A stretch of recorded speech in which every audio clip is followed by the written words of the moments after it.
عملی نیکی میں اصل شے ہے ہمدردی، ہمدردی میں مال خرچ کرنا، اور اس کے لیے ستون ہے زکوٰۃ۔ کم سے کم یہ 2.5% تو نکالو، بوتل کا کارک تو کھل جائے، پھر اور بھی دو، اور بھی دو، اور بھی دو۔ یہ تو obligatory ہے، یہ تو فرض ہے، یہ تو لازم ہے۔ لیکن مقصد کیا ہے؟ اس کو جو سمجھ لیا بس یہی زکوٰۃ ہی ہمارے ذمے میں ہے، وہ بڑے مغالطے میں۔ حضور نے فرمایا صلی اللہ علیہ وسلم،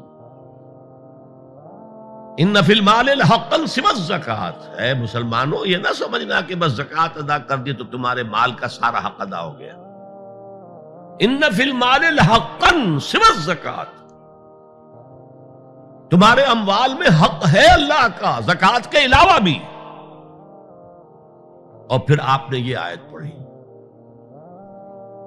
وَآتَ الْمَالَ عَلَىٰ حُبِّهِ ذَوِي الْقُرْبَىٰ وَالْيَتَامَىٰ وَالْمَسَاكِينَ وَابْنَ السَّبِيلِ وَالسَّائِلِينَ وَفِي الرِّقَابِ وَأَقَامَ الصَّلَاةَ وَآتَى الزَّكَاةَ۔ یہاں آتا زکوٰۃ تو ہے ہی ہے، اس سے پہلے جو آ رہا ہے یہ سرپلس ہے، اس سے آگے کی بات ہے، یہ ایڈیشنل ہے۔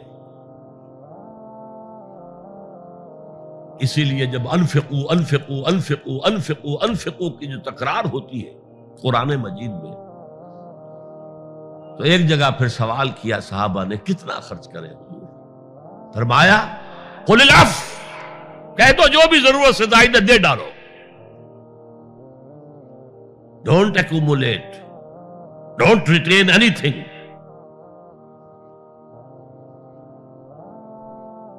ایک بات آپ سے کہوں، آپ کچھ چونک جائیں گے،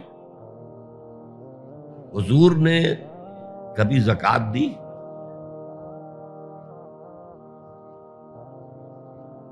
کبھی نصاب کے بقدر پیسہ آپ کے پاس جمع ہوا کہ آپ پر زکوٰۃ واجب ہوتی؟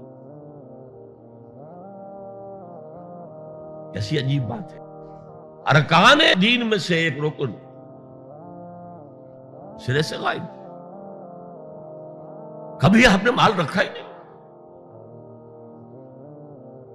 حضور کا اسوہ ہم جانتے ہیں، مسواک کر لی ہے، پانچے جو ہے ٹخنے سے اوپر کر لیے ہیں، یہ اسوہ ہے؟ ہاں ہے، یہ بھی ہے، ٹھیک ہے، سنت ہے، اسوہ تو یہ ہے۔ اور صرف آپ کا نہیں، جنہیں ہم کہتے ہیں فقراء صحابہ، ابو ہریرہ، ابو ذر، سلمان فارسی، علی رضی اللہ تعالی عنہم اجمعین، یہ فقراء صحابہ میں سے تھے، کبھی کچھ نہیں رکھا اپنے پاس۔ میں نے بتایا تھا آپ کو شاید کہ حضرت علی کی جب شادی ہو رہی تھی حضرت فاطمہ سے، کوئی مکان تھا ہی نہیں، کہاں لے کے جائے؟ ایک انصاری نے ایک حجرہ دیا ہے اپنے مکان کا، اس میں حضرت فاطمہ ودا ہو گئی۔ He didn't have any home۔ ابو ذر وہ تو دوسری انتہا کو چلے گئے تھے۔ قانون یہی ہے، حلال سے کماؤ، اگر ایک حد سے آگے بڑھ جائے تو زکوٰۃ دے دو، باقی تمہارے اختیار میں ہے، دینا چاہو دو، نہ دینا چاہو رکھو اپنے پاس۔ قانون اس سے زیادہ آپ کو پابند نہیں کرے گا۔ کبھی بھی آپ نے جبر نہیں کیا، ایمرجنسی میں بھی جبر نہیں کیا۔ ایک واقعہ آتا ہے کہ حضور کو کئی وقت کا فاقہ تھا، تھوڑی دیر کے بعد حضرت ابو بکر آئے، آپ نے چہرے سے پہچان لیا کہ فاقے سے۔ پھر حضرت عمر آئے، پہچان لیا کہ فاقے سے۔ شاید حضور خود اپنے لیے نہ اٹھتے نہ جاتے، اپنے دونوں ساتھیوں کو لے کر ایک انصاری کے باغ میں پہنچ گئے۔ انصاری کی عید ہو گئی،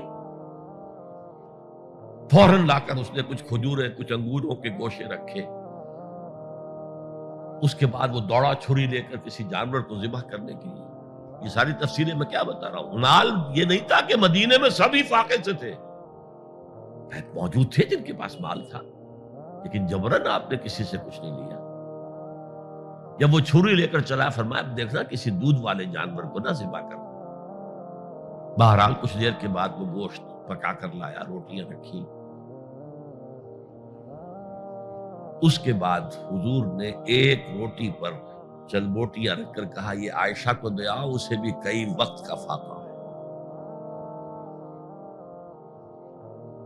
اور پھر حضرت عمر کی طرف رخ کر کے کہا عمر یہ ہیں وہ نعمتیں جس کا حساب دینا پڑے گا اللہ کے ہاں۔ وَأَمَّا بِنِعْمَةِ رَبِّكَ فَحَدِّثْ، اور یہ جو فرمایا گیا الہاکم التکاثر میں نعمتوں کا حساب لیا جائے۔ وَلَتُسْأَلُنَّ يَوْمَئِذٍ عَنِ النَّعِيمِ، فرمایا یہ نعمتیں۔ یہ ہے اصل میں انفاق کا معاملہ، آپ کے اس پر چھوڑ دیا گیا ہے۔ جتنا بھی آپ میں جذبہ ہے، جتنا بھی آخرت کا یقین ہے، اتنا ہی آپ پسند کریں گے کہ آخرت کے بینک میں جمع کرائیں، یہاں کے بینکوں میں کیوں جمع کرائیں؟ یہاں کتنا دے دیں گے آپ کو؟ 10%، 20%؟ وہاں 700% ملتا ہے۔ 700% نہیں، 7000، 700 گنا۔ Why to keep it in these banks؟ حضرت مسیح کا جو پہاڑی کا واس بہت مشہور ہے، سرمن آف دا ماؤنٹ، بڑے پیارے الفاظ ہیں۔ میں آپ سے اپنا تاثر عرض کیے بغیر نہیں رہ سکتا۔ جہاں تک مواعظ کا تعلق ہے، جو حضرت مسیح کے مواعظ آئے ہیں ان سے اونچے واعظ کوئی ممکن نہیں۔ اسی میں یہ جملہ بھی ہے، دیکھو اپنا مال زمین پر جمع نہ کرو، جہاں چوری بھی ہوتی ہے ڈاکہ بھی پڑتا ہے، کیڑا بھی خراب کرتا ہے۔ آسمان پر جمع کرو جہاں نہ چوری کا اندیشہ، نہ ڈاکے کا خوف، نہ کیڑا خراب کر سکے۔ اس لیے کہ میں تم سے سچ کہتا ہوں کہ جہاں تمہارا مال ہوگا وہیں تمہارا دل ہوگا۔ مال یہاں ہوگا تو دل اٹکا ہوا ہوگا، اور فرشتے اس طرح گھسیٹ کر کھینچیں گے آپ کی جان کو جیسے کہ سیخ پر سے کباب کھینچا جاتا۔ اور اگر دل وہاں لگا ہوا ہے جس کے لاکھوں کروڑوں ڈالر سوئس بینکس میں جمع ہے، اسے کہا جائے نکل جاؤ پاکستان سے، اسے کوئی تکلیف ہوگی؟ نکل جاؤ فلاں ملک سے، ملک بدل کرتے تمہیں کیا تکلیف؟ میرے بینک کے اندر پیسے ہیں۔ البتہ جس کا باہر کچھ نہ ہو، اسے اگر یہ دی جائے سزا تو اس کی تو جان پر بن جائے گی۔ تو یہ ہے انفاق کا معاملہ۔ اس میں یہ دو جو ہے، ایک قانونی سطح ہے۔ قانونی سطح یہ کہ حلال ذریعہ حرام نہ ہو، سود نہ ہو، جوا نہ ہو، فحاشی کو ذریعہ نہ بنایا جائے، منشیات کو ذریعہ نہ بنایا جائے کمائی کا۔ اور جو بھی آپ کے پاس ہے، آپ نصاب کی سطح کے اوپر آ گئے تو 2.5% زکوٰۃ دے دو۔ قانون اس سے آگے آپ سے مطالبہ نہیں کرے گا، اگرچہ فقہاء نے یہ فتویٰ دیا ہے کہ اگر کسی وقت جو فقراء ہیں ان کی ضرورتیں زکوٰۃ سے پوری نہ ہو سکے تو اس وقت کا امام، اس وقت کا خلیفہ، وہ زبردستی بھی امراء کے مال میں سے مزید لے سکتا ہے زکوٰۃ کے علاوہ۔ لیکن کمال یہ ہے محمد رسول اللہ صلی اللہ علیہ وسلم کا کہ نہایت جان اصل تحریک جو تھی، انقلابی تحریک، اس میں بھی کبھی آپ نے جبر سے کام نہیں کیا۔ یہ آپ کے چوائس پر ہے۔ البتہ ایک معیار مقرر کر دیا، جیسے حضرت ابو بکر غزوہ تبوک کے موقع پر سب کچھ لے آئے تھے گھر میں جھاڑو پھینک کر۔ عام حالات میں یہ نہیں، ایک شخص آئے صحابی انصاری، میں اپنا سب کچھ اللہ کی راہ میں دینا چاہتا ہوں، فرمایا نہیں، تم چاہتے ہو کہ اپنے ورثاء کو قریب اور فقیر بنا کر جاؤ؟ اس نے کہا اچھا میں آدھا نہیں، آدھا بھی بہت ہے۔ فرمایا تہائی دیتا ہوں؟ فرمایا ہاں تہائی کافی ہے۔ وَالثُلُثُ کثیر، اور ثلث بھی بہت ہے۔